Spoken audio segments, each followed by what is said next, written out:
Assalamualaikum warahmatullahi wabarakatuh. Halo Sobat Nuansa. Hati selamat datang di channel Nuansa Hati, tempat di mana kisah hidup menjadi pelajaran berharga. Setiap momen, setiap kisah membawa kita memahami arti sebuah kehidupan. Semoga kita diberkahi oleh Tuhan Yang Maha Esa. Marni adalah perempuan muda dari desa kecil yang dinikahkan paksa oleh ibunya dengan Darjo, duda beranak satu yang jauh lebih tua darinya. Pernikahan itu terasa seperti hukuman bagi Marni. Namun seiring waktu, Marni mulai mengenal Darjo lebih dalam dan menemukan sisi lembut yang tak disangka. Dari rasa enggan tumbuh benih cinta, dan dari cinta tumbuh keberanian. Marni mulai belajar berbicara, menolak jika tidak setuju, hingga akhirnya menjadi perempuan yang dihormati karena keteguhannya.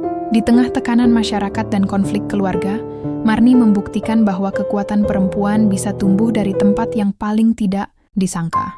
Marni duduk di pinggir ranjang kayu, menatap kosong pada dinding bilik bambu yang remang. Rambutnya masih basah dari guyuran air sumur tadi sore, tapi ia sudah tak peduli.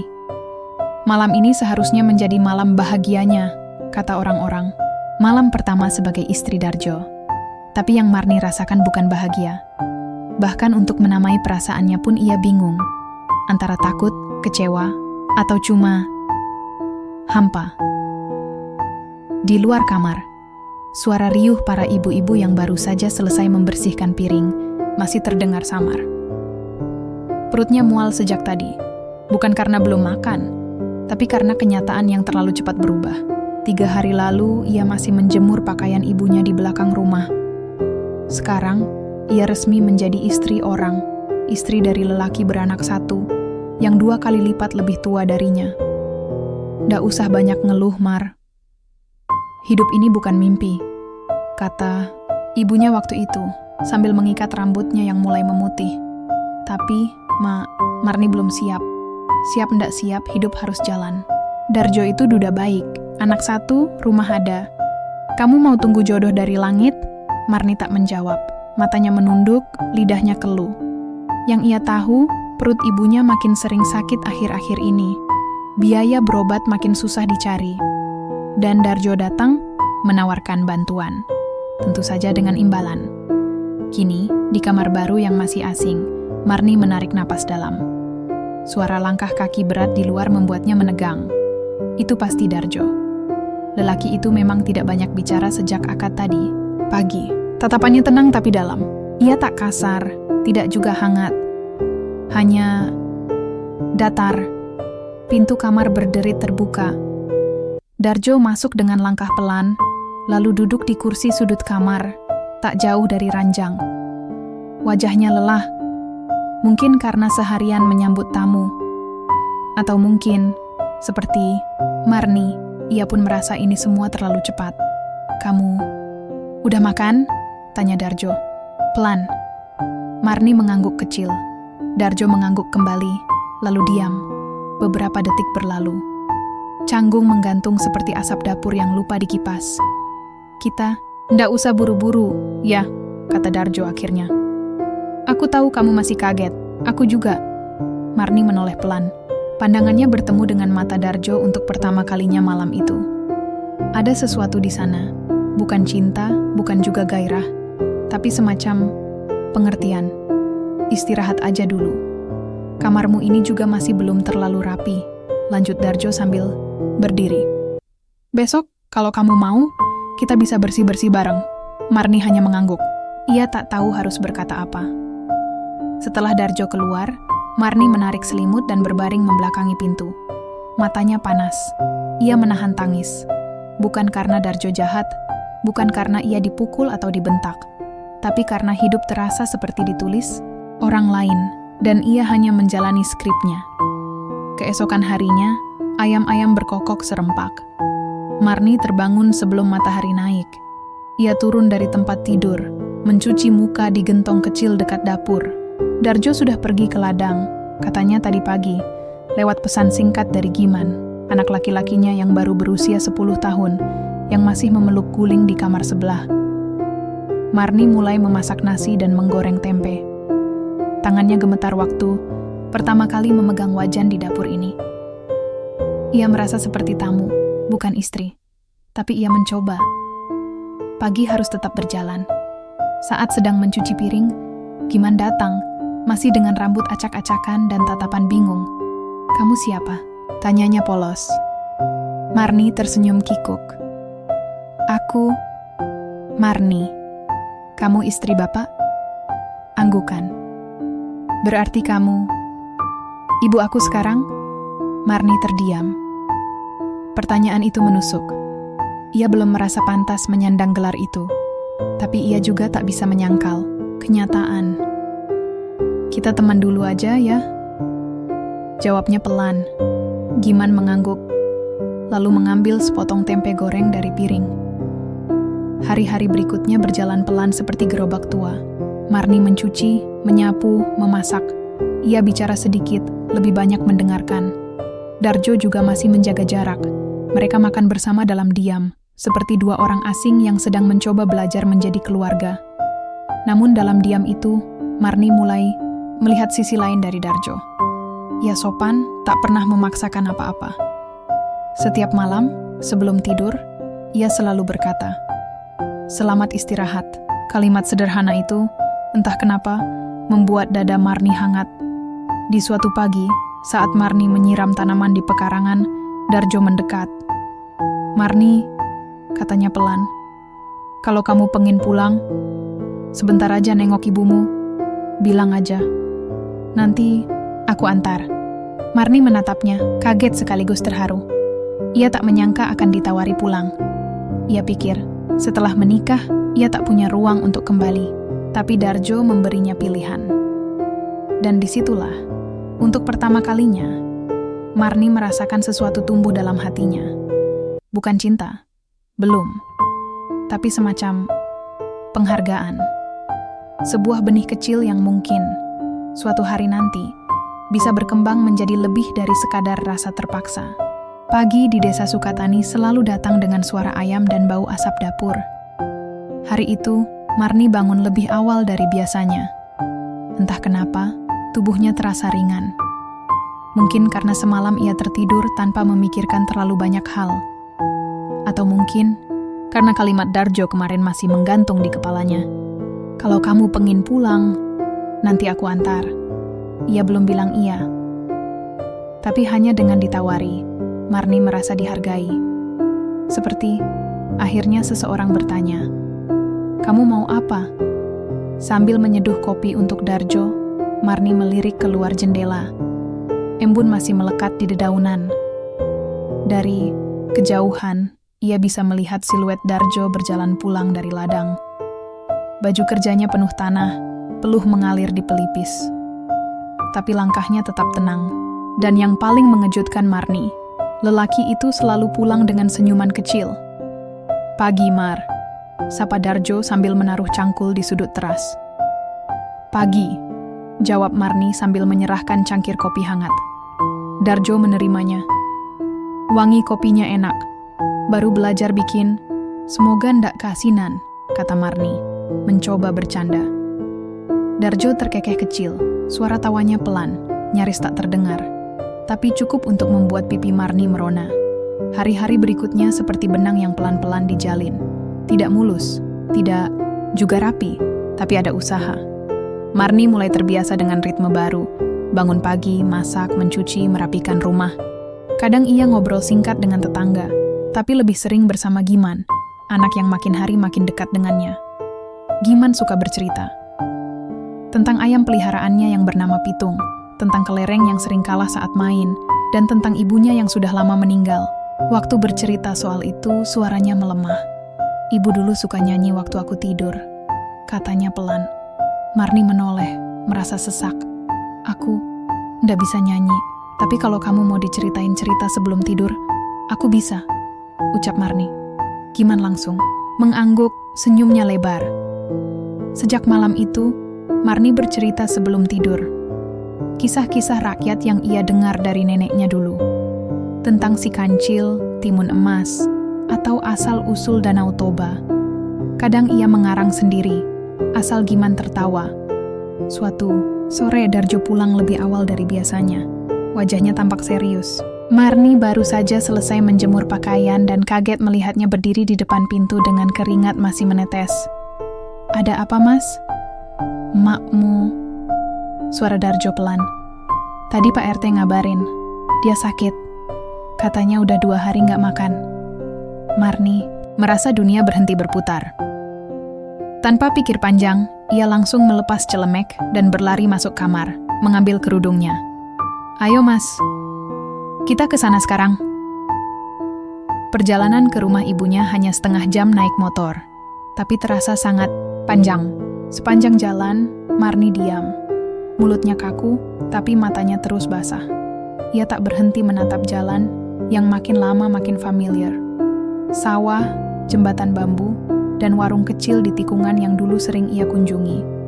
Sampai akhirnya, mereka sampai di rumah bilik tua tempat ibunya tinggal. Pintu tak terkunci. Begitu masuk, Marni langsung melihat ibunya terbaring di dipan tua, tubuhnya kurus, napasnya berat. "Mak," panggil Marni sambil menggenggam tangan ibunya. Perempuan tua itu membuka mata perlahan. "Marni?" Suaranya serak. "Iya, Mak. Ini Marni. Maaf baru datang. Maaf banget, Mak." Air mata Marni jatuh begitu saja. Darjo berdiri di belakang, memberi ruang. Dengan cepat, mereka membawa ibu ke puskesmas terdekat. Setelah diperiksa, kata dokter, ibunya hanya lemah karena kurang makan dan kurang istirahat. Butuh waktu untuk pulih, tapi tak dalam bahaya besar. Sore itu, Darjo menemani Marni duduk di teras rumah ibunya. "Kamu bisa tinggal semalam di sini kalau mau," katanya. "Aku pulang dulu, besok pagi jemput." Marni menoleh padanya. Untuk pertama kalinya, ia memandang Darjo lama, tak hanya sekilas. "Mas," katanya pelan. "Terima kasih ya. Kalau bukan karena Mas, aku ndak akan tahu Mak sakit." Darjo hanya mengangguk. "Kamu juga harus jaga diri, Mar. Jangan selalu mikirin orang lain sampai lupa dirimu sendiri." Ucapan itu seperti tamparan halus. Marni selama ini memang lebih sering diam, menerima. Ia lupa bahwa dirinya pun berhak diperjuangkan. Malam itu, di samping ibunya yang sudah mulai membaik, Marni menatap langit-langit bilik bambu itu, rumah masa kecilnya. Disinilah dulu ia belajar berjalan, menangis karena jatuh, belajar masak, belajar menjahit. Dan kini ia sudah bukan anak kecil lagi. Ia sudah jadi istri orang. Hidupnya berubah begitu cepat, tapi tidak semua perubahan itu buruk. Darjo, meski awalnya terasa asing, mulai menunjukkan sisi yang berbeda. Bukan lelaki yang hanya datang menawar bantuan lalu membawa pergi, tapi seseorang yang sabar, yang tahu cara memberi ruang, yang tidak menuntut. Malam itu, Marni merasa sesuatu dalam dirinya mulai tumbuh. Perlahan tapi pasti, ia tidak tahu apa nama pastinya. Tapi satu hal yang ia tahu, untuk pertama kalinya sejak menikah, ia tidak merasa terpaksa. Setelah 2 malam merawat ibunya, Marni akhirnya pulang ke rumah Darjo. Bukan karena ibunya sudah benar-benar pulih, tapi karena ibunya sendiri yang bilang, "Kamu sekarang punya rumah sendiri, Marni. Jangan terus-terusan mikirin Mak. Sekarang, saatnya kamu hidup." Ucapan itu sederhana, tapi menghujam. Seolah ibunya tahu, Marni belum benar-benar hidup. Selama ini hanya bertahan. Saat motor tua Darjo melaju melewati jalanan kampung, Marni duduk di jok belakang dengan perasaan campur aduk. Rumah yang ia tuju bukan lagi rumah ibunya, tapi rumah kecil di pinggir sawah, tempat Giman menunggu dan Darjo menyiram tanaman di sore hari. Entah sejak kapan, bayangan itu mulai terasa hangat. Sesampainya di rumah, Giman langsung berlari ke arah Marni. "Bu Marni, Ibu pulang," serunya sambil memeluk pinggang Marni erat. Giman, sehat nak?" Marni tertawa kecil. Pelukannya dibalas. "Semalam aku mimpi, Ibu pulang bawa kue lapis." Nggak bawa ya?" Darjo yang baru memarkir motor tertawa kecil. "Duh, Giman ini langsung cari oleh-oleh." Marni membuka tas kecilnya. Ndak bawa kue lapis, tapi bawa keripik singkong dari warung Mak. Mau?" Wajah Giman langsung cerah. Mau, Marni tersenyum. Sederhana sekali bahagia di rumah ini. Hari-hari berikutnya berjalan dengan ritme yang berbeda. Bukan lagi rutinitas yang membuat Marni merasa seperti tahanan di rumah orang asing. Kali ini, ia mulai merasa betah. Marni bangun pagi, menyapu halaman, memasak sarapan, lalu mengantar Giman ke sekolah. Pulang dari mengantar, ia membersihkan rumah dan sesekali membantu tetangga menjahit atau membuat kue. Tak ada tekanan, tak ada bentakan. Dan setiap sore, Darjo pulang membawa hasil ladang. Kadang hanya sayur bayam, kadang seikat kangkung, kadang jagung muda. "Mas, nanti sore aku mau coba bikin sayur asem," kata Marni suatu sore. Darjo tersenyum. "Wah, mantap. Sudah lama nggak makan yang seger-seger. Kalau keasinan, dimakan juga ya," goda Marni. "Kalau kamu yang masak asin pun tetap enak," jawab Darjo santai. Kalimat itu membuat Marni tersipu. Ia tak terbiasa dipuji. Apalagi dengan cara selembut itu. Ada satu sore yang berbeda. Langit mendung. Angin membawa bau hujan yang mulai turun dari arah barat. Giman belum pulang dari sekolah padahal biasanya jam segitu sudah di rumah. Marni mulai gelisah. Ia berjalan mondar-mandir di depan rumah. Hujan mulai turun deras. Darjo yang baru pulang langsung bertanya, "Giman belum pulang?" Marni mengangguk.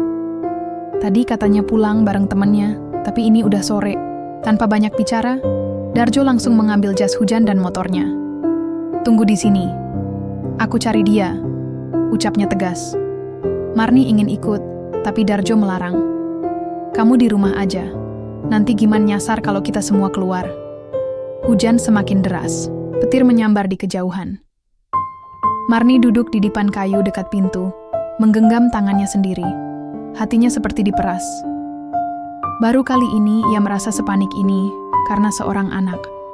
Padahal, Giman bukan darah dagingnya, tapi anehnya, rasa khawatir itu begitu nyata. Hampir 1 jam berlalu sebelum akhirnya terdengar suara motor di depan rumah. Marni langsung berdiri, membuka pintu. Darjo turun dari motor, jas hujannya basah kuyup. Di belakangnya, Giman duduk dengan wajah pucat. "Aku tadi main hujan-hujanan. Terus temanku ngajak ke rumahnya. Aku lupa ngabarin." Suara Giman, lirih. Marni tak langsung marah. Ia langsung memeluk Giman erat. "Lain kali kabarin ya. Ibu khawatir banget." Giman diam, lalu berkata pelan, "Ibu sayang aku ya." Pertanyaan itu membuat Marni tercekat. "Iya, Nak. Ibu sayang banget sama kamu." Giman tersenyum, lalu memeluk lebih erat. Malam itu, setelah Giman tidur, Darjo dan Marni duduk berdua di teras. Hujan sudah reda, sisa rintiknya masih menetes dari atap rumah. "Kamu tadi panik banget," kata Darjo, sambil menyeruput teh hangat. Marni mengangguk. "Aku kira aku nggak akan bisa sayang sama anak yang bukan anakku. Tapi ternyata, aku bisa." Darjo menatap Marni dalam. "Kamu tahu, Mar, aku juga dulu takut kamu nggak akan betah. Takut kamu benci rumah ini, benci aku." Marni terdiam, lalu berkata pelan, "Aku juga takut. Tapi sekarang, aku nggak takut lagi." Darjo tak berkata apa-apa. Ia hanya mengangguk dan tersenyum. Tapi dari caranya memandang, Marni tahu ada sesuatu yang tumbuh di antara mereka. Sesuatu yang pelan-pelan berubah menjadi perasaan. Malam makin larut. Tapi hati Marni terasa damai. Untuk pertama kalinya sejak ia menikah, ia menyadari satu hal penting. Rumah bukan soal dinding dan atap, tapi tentang siapa yang menunggu saat kita pulang. Dan di rumah, ini dia mulai merasa pulang. Pagi itu Marni bangun lebih awal dari biasanya. Udara sejuk, kabut tipis, masih menggantung di antara pohon pisang di belakang rumah. Ia duduk di dapur, memandangi panci yang menguap di atas kompor sembari menunggu air mendidih. Sudah hampir 2 bulan sejak pernikahannya dengan Darjo. Marni mulai terbiasa dengan kehidupan barunya. Bahkan ia merasa, untuk pertama kalinya, ia tidak sekadar menjalani hidup, tapi menjadi bagian darinya. Setelah sarapan, Marni bersiap ke balai desa. Hari itu ada pertemuan rutin ibu-ibu dusun. Biasanya ia enggan ikut, malas jadi bahan gunjingan. Tapi kali ini Darjo mendorongnya. "Coba datang, Mar, biar kamu kenal lebih banyak orang. Siapa tahu bisa bantu mereka juga," kata Darjo sambil mengayuh sepeda ke ladang pagi itu. Giman sudah berangkat sekolah, dan Marni berangkat sendiri ke balai desa dengan membawa sekeranjang kue talam buatannya sendiri. Sepanjang jalan, ia merasa gugup. Tapi juga ada semangat kecil yang tak ia pahami. Di balai desa, beberapa ibu-ibu sudah berkumpul. Ada Bu Rika, istri Pak RT, yang senang berbicara dengan suara paling keras. Ada juga Bu Karsih yang selalu bicara tentang pengajian zaman dulu dan bagaimana semuanya harus kembali ke cara lama. Marni duduk di sudut, mematung. Tapi tak lama, salah satu ibu menyapanya. Marni, ya? Istrinya Darjo?" Marni tersenyum kaku. "Iya, Bu, saya Marni." Wah, Darjo beruntung dapat istri rajin. Tetangganya bilang rumahnya jadi rapi sekarang. Marni terkekeh kecil. "Alhamdulillah, Bu." Percakapan itu membuat suasana mencair. Beberapa ibu lain mulai bertanya tentang resep kue talamnya. Lalu bagaimana rasanya jadi ibu sambung Giman. Marni menjawab perlahan, kadang masih canggung. Tapi pelan-pelan, ia mulai merasa diterima. Lalu tiba-tiba, Bu Rika mengetuk meja. "Bu Ibu, mari kita mulai. Hari ini kita bahas soal dana simpan pinjam kelompok. Uangnya belum balik semua, ya. Masih ada yang menunggak, kita harus cari solusi." Ruang itu mendadak tegang. Beberapa ibu saling melirik. Ada yang mengeluh pelan. Marni mengangkat tangan, spontan. Bahkan dirinya pun kaget. "Maaf, saya baru di sini. Tapi kalau boleh, saya kasih usul." Semua menoleh padanya. Sunyi. Marni menelan ludah. Tapi ia lanjut. "Bagaimana kalau kita adakan pelatihan bikin kue atau kerajinan tangan, lalu hasilnya dijual bareng? Daripada nunggu uang dipakai terus-menerus. Mungkin bisa jadi usaha kelompok juga." Beberapa ibu berbisik. Bu Karsih mengernyit, tapi Bu Rika mengangguk. Menarik juga. Tapi kamu sanggup bantu ngajar?" Marni menatap Bu Rika. Jantungnya berdebar, tapi bibirnya mantap. "Insya Allah. Kalau saya bisa, saya mau bantu. Saya juga masih belajar. Ada jeda." Lalu suara Bu Rika terdengar mantap. "Ya sudah. Mulai minggu depan kita coba ya. Siapa tahu berhasil." Dan seketika, tepuk tangan kecil terdengar. Marni tersenyum. Tangannya masih gemetar, tapi hatinya hangat. Untuk pertama kalinya dalam hidupnya, suaranya tidak hanya terdengar, tapi didengarkan. Sore itu, ia duduk di teras rumah sambil mengupas singkong. Giman membantu sambil bercerita soal pelajaran sekolah, sementara Darjo datang dengan senyum lebar. "Gimana tadi di balai desa?" tanya Darjo sambil menaruh keranjang sayur. Marni tersenyum. "Aku kasih usul soal usaha bareng ibu-ibu. Diterima." Darjo terdiam. Lalu, dengan mata berbinar ia berkata, "Aku bangga sama kamu, Mar." Marni merasa wajahnya panas. "Ah, Mas. Tapi beneran, kamu sekarang bukan cuma istri Darjo. Kamu Marni yang punya suara sendiri. Dan aku senang lihat itu." Beberapa hari kemudian, Marni mulai merancang pelatihan sederhana di rumah. Ia mengundang 5 ibu untuk belajar membuat kue talam dan bolu kukus. Suasana ramai, penuh tawa. Beberapa anak ikut mencicipi, lalu menyebarkan kabar bahwa Bu Marni bikin kue enak. Marni berdiri di dapur sempit itu, dikelilingi ibu-ibu yang mencatat dan bertanya, sambil sesekali tertawa lepas. Ia merasa hidup. Ia merasa berguna. Namun, di tengah semangat itu, datang suara sinis dari belakang pagar. Baru jadi istri petani, udah sok ngajarin orang." Itu suara Bu Lastri, janda kaya yang terkenal sinis. Marni menoleh, hanya tersenyum. Ia tidak menjawab, tidak perlu. Ia tahu, bukan semua orang akan suka pada perubahan. Tapi yang penting, ia sudah mulai melangkah. Dan langkah itu, kecil tapi mantap, membawa Marni semakin dekat pada dirinya yang baru. Langit sore itu kelabu. Awan menggantung berat seperti firasat buruk yang belum punya nama. Marni berdiri di dapur, menatap loyang-loyang kue yang belum dibersihkan. Biasanya ia menikmati momen ini, sisa kelelahan dari kelas pelatihan ibu-ibu yang selalu dipenuhi tawa dan cerita. Tapi hari ini berbeda. Pagi tadi, Bu Rika datang dengan wajah cemas. "Marni, saya cuma mau kasih tahu. Katanya Bu Lastri dan beberapa ibu lain gak senang kamu terlalu aktif. Mereka bilang kamu sok penting." Marni terdiam. Tidak kaget, tapi tetap saja sakit. Tapi itu cuma sebagian kecil. Banyak juga yang dukung kamu, Mar. Cuman, ya, kamu harus siap. Kalau kamu bersinar, pasti ada yang silau. Kata-kata itu menempel di kepala Marni seharian. Ia mencoba tetap ceria di depan Giman dan Darjo. Tapi hatinya seperti disayat pelan-pelan. Beberapa hari kemudian, di pasar desa, Marni mengalami sendiri serangan langsung itu. Saat ia menawarkan kue buatannya di lapak kecil milik Bu Leman, tiba-tiba Bu Lastri muncul bersama 2 ibu lain. "Wah, dagang juga sekarang. Apa enggak ganggu suami di rumah?" Sindir Bu Lastri keras-keras, cukup keras untuk membuat orang-orang menoleh. Marni mengangkat wajahnya. Ia ingin menjawab, ingin membela diri. Tapi lidahnya keluh. Ia hanya tersenyum sopan, lalu pamit pada Bu Leman. Hatinya koyak. Sesampainya di rumah, ia menangis diam-diam di kamar. Tak ingin Giman atau Darjo tahu. Tapi malam itu, saat ia menyendok nasi ke piring, Darjo memegang tangannya. "Mar, kamu kenapa? Matamu bengkak." Marni mencoba menahan air mata, tapi tak bisa.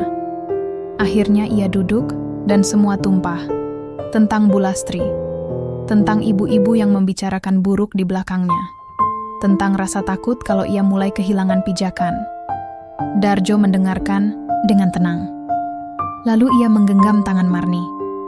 "Dengar ya, kamu gak salah, Mar. Kamu bikin perubahan. Kamu bikin orang lain merasa berdaya. Tapi selalu ada orang yang gak suka kalau dunia mereka terguncang." Marni menunduk. "Tapi aku cuma mau bantu. Aku tahu. Dan itu yang bikin aku bangga. Tapi sekarang, kamu harus lebih kuat. Kalau kamu menyerah sekarang, kamu biarkan mereka menang."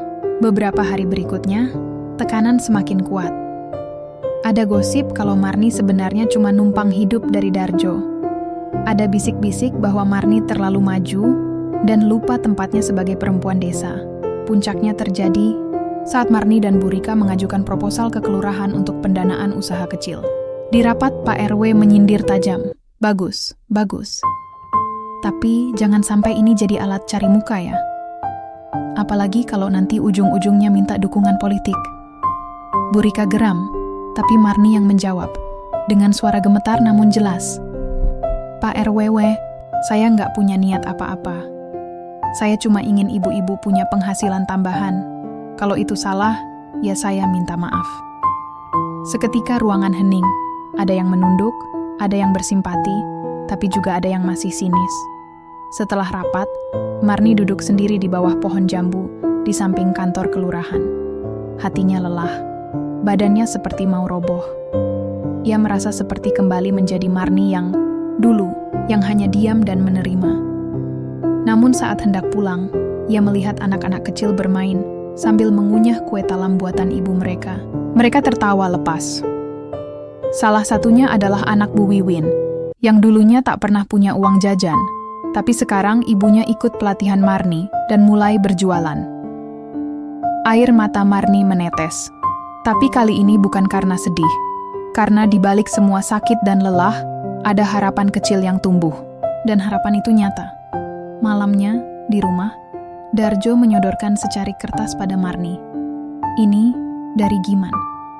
Tulisan tangan kecil di atas kertas itu membuat Marni tak mampu menahan senyum. "Ibu Marni hebat. Aku bangga punya ibu kayak ibu. Jangan sedih ya." Marni memeluk kertas itu. Dunia mungkin belum sepenuhnya menerima dirinya yang baru. Tapi di rumah ini, di hati orang-orang yang dia bantu, ia telah menjadi cahaya. Dan cahaya itu tak akan padam hanya karena beberapa bayangan, Sudah hampir seminggu Marni dan Darjo jarang bicara. Bukan bertengkar, bukan marah, tapi seperti ada dinding yang perlahan tumbuh di antara mereka. Marni tetap bangun lebih dulu, menyiapkan sarapan, menjemput Giman sekolah. Darjo tetap berangkat, kerja seperti biasa. Tapi kehangatan itu, yang dulu selalu hadir meski dalam diam, kini lenyap begitu saja. Dan Marni merasa itu salahnya. Ia terlalu sibuk. Pelatihan kue setiap Rabu dan Jumat. Pendampingan ibu-ibu membuat kerajinan tangan. Proposal bantuan sosial. Semua menyita waktu dan tenaganya. Malam pun sering ia habiskan dengan mencatat laporan atau menulis ide. Dan saat Darjo pulang, kadang ia sudah ketiduran di kursi depan TV. Suatu malam saat Marni pulang dari rumah Bu Rika, Darjo sudah menunggunya di ruang tamu. Wajahnya kaku. "Kamu sibuk ya?" Marni meletakkan tas kainnya. "Maaf, tadi bantu Bu Rika. Ada pengiriman pesanan, dadakan." Darjo mengangguk pelan, lalu diam, lalu berkata, "Kamu ingat nggak? Kita dulu sepakat. Pelan-pelan aja, jangan lupa rumah." Marni tercekat. "Aku nggak lupa, Jo. Tapi banyak yang perlu dibantu. Banyak ibu-ibu yang sekarang punya penghasilan. Aku cuma pengin semua orang bisa ngerasain hidup yang lebih baik." Darjo menatap mata Marni. "Tapi kamu sendiri lupa ngerasain hidup kita." Kata-kata itu seperti tamparan. Dan Marni tak bisa menyangkalnya. Ia memang mulai lupa. Bukan karena tak cinta, tapi karena ia larut dalam semangat memperjuangkan sesuatu. Dan tak sadar, ada yang ikut terseret. Keesokan harinya, desas-desus baru muncul. Kali ini lebih kejam. Entah dari mana asalnya, tapi beberapa ibu mulai berbisik bahwa Marni terlalu dekat dengan Pak Lurah. Makanya proposalnya langsung disetujui. Tahu-tahu udah cair aja. Pinter juga tuh Marni ngelobi, ujar Bu Lastri dengan nada yang dipelintir. Cukup keras agar bisa didengar siapa saja. Marni mendengarnya. Kali ini ia tak bisa diam. "Bu, tolong jangan sembarangan bicara. Saya kerja keras buat itu. Ibu boleh tanya siapa saja yang ikut rapat. Saya nggak pernah lobi-lobi." Namun Bu Lastri tak bergeming. "Saya cuma bilang apa yang orang-orang bilang. Lagian ya, biasanya kalau perempuan udah mulai suka tampil, suka lupa diri." Marni pulang dengan dada sesak. Kepalanya sakit. Di rumah, ia tak bisa menahan air mata. Ia ingin bercerita pada Darjo. Tapi Darjo masih menjaga jarak. Dan malam itu, untuk pertama kalinya sejak mereka menikah, Marni tidur di ruang tamu. Keesokan harinya, Giman mendekatinya. "Ibu, ayah kenapa sih? Kok sekarang diem terus?" Marni menatap mata anak itu, dan hatinya mencair. "Ayah nggak apa-apa, Nak. Ibu juga nggak apa-apa. Kadang orang dewasa butuh waktu buat mikir." Giman mengangguk kecil, lalu masuk kamar. Tapi malam itu, Marni tak tahan lagi. Ia masuk ke kamar dan mendapati Darjo sedang menatap langit-langit. "Aku minta maaf." Darjo menoleh. "Mar, aku sadar, aku terlalu terbawa. Aku cuma ngerasa kayak akhirnya aku punya tujuan. Tapi aku lupa, tujuan pertamaku ya kamu, kita. Giman, rumah ini." Darjo menghela napas panjang, lalu perlahan memeluk Marni. "Aku nggak mau kamu berhenti bantu orang. Aku cuma mau kamu tetap ingat. Siapa yang pertama kali percaya kamu bisa?" Marni menitikkan air mata. "Itu kamu. Dan akan tetap aku." Keesokan harinya, Marni menemui Bu Lastri. Bukan untuk membalas, tapi untuk bicara dari hati ke hati. "Bu Lastri, saya tahu ibu nggak suka saya. Tapi saya harap kita bisa kerja bareng buat ibu-ibu yang lain. Kita beda, tapi tujuan kita kan sama, supaya hidup di sini lebih baik." Bu Lastri menatap Marni lama. Wajahnya tak menunjukkan tanda lembut, tapi ia tak menjawab dengan sindiran, hanya berkata dingin, "Lihat aja nanti." Dan bagi Marni, itu sudah cukup. Kadang, berdamai bukan berarti semua jadi akur, tapi berarti kita memilih untuk tetap melangkah, meski tanpa tepuk tangan. Di rumah malam itu, Darjo membantu Marni mengaduk adonan bolu kukus. "Aku pikir kamu berhenti, canda Darjo. Marni tertawa. Aku sempat mikir gitu. Tapi hidup nggak bisa dijalani setengah-setengah, kan? Aku mau terus jalan, tapi nggak ninggalin kamu. Kita bisa jalan bareng ya? Darjo mencubit pelan hidung Marni. Bareng, selalu.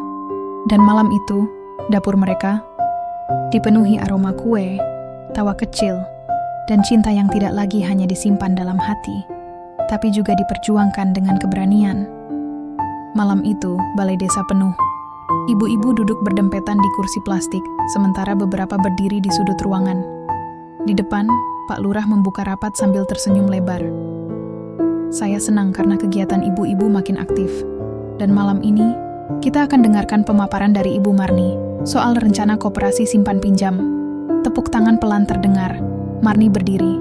Tangannya sempat bergetar, tapi ia genggam kuat kertas di tangannya.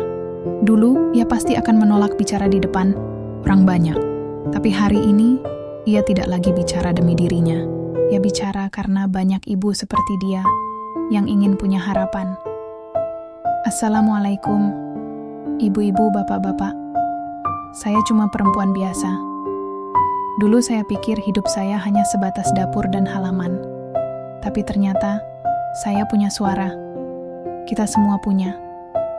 Ia berhenti sejenak, memastikan semua mendengarnya.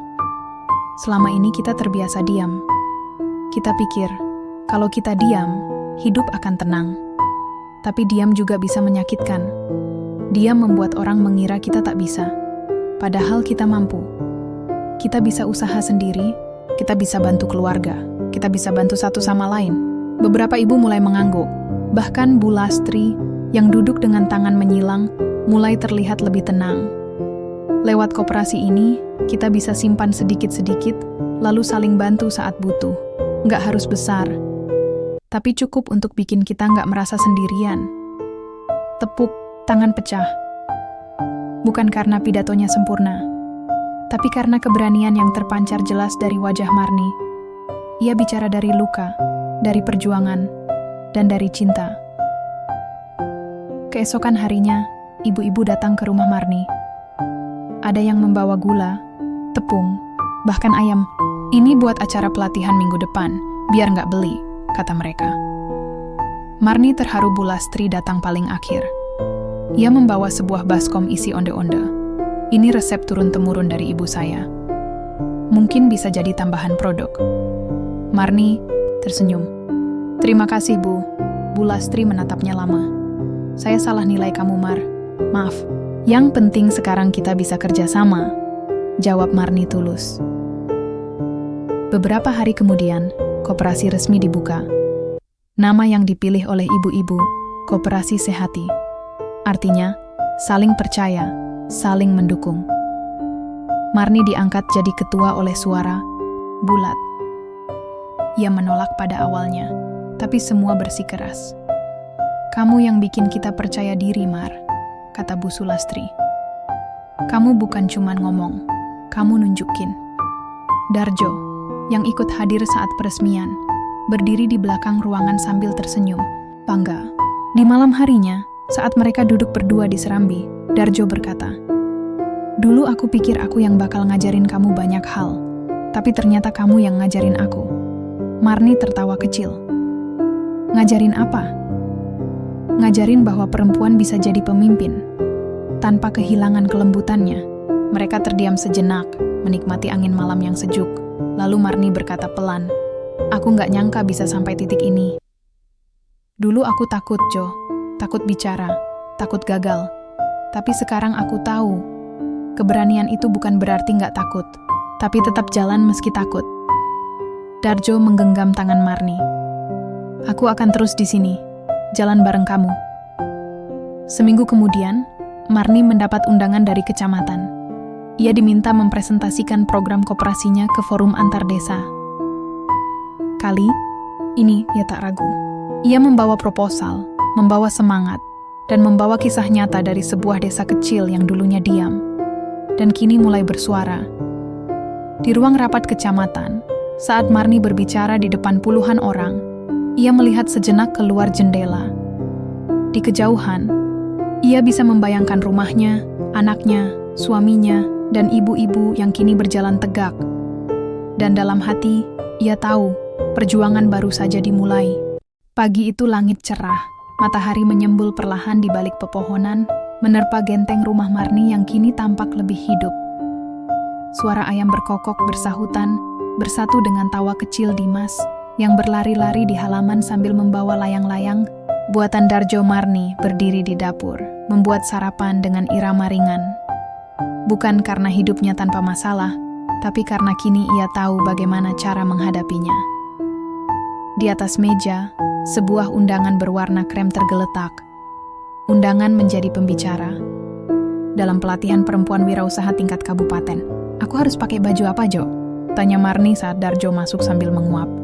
"Yang kamu suka. Kamu yang bikin baju itu jadi berwibawa." Marni tertawa kecil. Sejak dulu Darjo tidak pandai merayu. Tapi entah mengapa, setiap ucapannya bisa membuat hati Marni menghangat. Pelatihan itu berlangsung meriah. Ada lebih dari 100 perempuan dari berbagai desa. Marni, dengan jilbab sederhana dan map di tangannya, melangkah ke depan dengan percaya diri.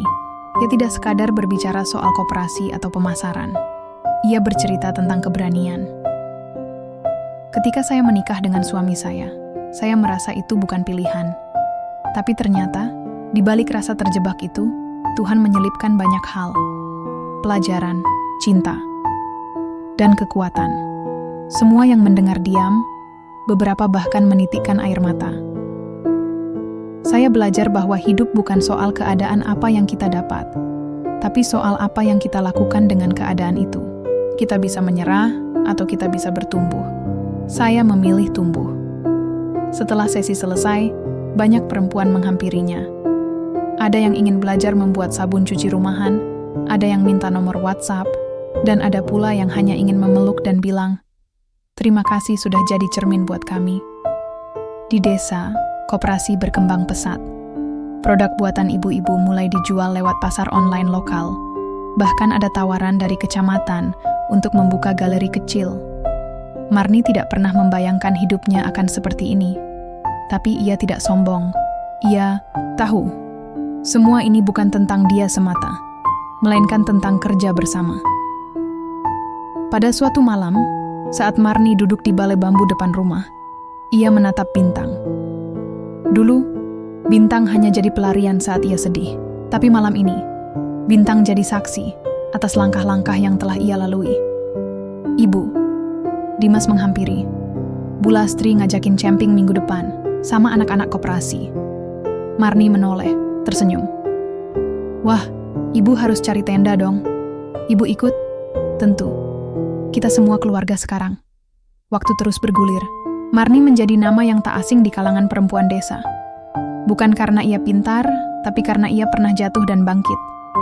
Ia menjadi simbol bahwa perubahan bisa dimulai dari dapur kecil, dari hati yang tulus, dari keberanian untuk mengatakan, "Saya juga bisa." Di akhir bulan, Darjo mengajak Marni jalan-jalan ke kota. Bukan untuk hal mewah, hanya sekadar makan bakso di alun-alun. Di sana, mereka duduk berdua, sambil melihat Dimas main perosotan bersama anak-anak lain. "Kamu bahagia, Mar?" tanya Darjo, tanpa menoleh. Marni menarik napas. "Aku lebih dari bahagia, Jo. Aku merasa hidup. Aku merasa berarti." Darjo mengangguk pelan. "Aku juga." Mereka tidak butuh banyak kata, karena kadang cinta tidak perlu diumbar, cukup diwujudkan lewat dukungan yang tidak pernah lelah. Dan begitulah Marni, perempuan yang dulu merasa kecil dan tak berdaya, kini berdiri tegak, menjadi sumber kekuatan bagi banyak orang. Bukan karena ia sempurna, tetapi karena ia berani bertumbuh. Dari luka menjadi cahaya, dari diam menjadi suara. Karena pada akhirnya, cinta sejati bukan sekadar rasa, tapi keberanian untuk berubah, untuk bertahan, dan untuk membagikan terang pada sesama tamat.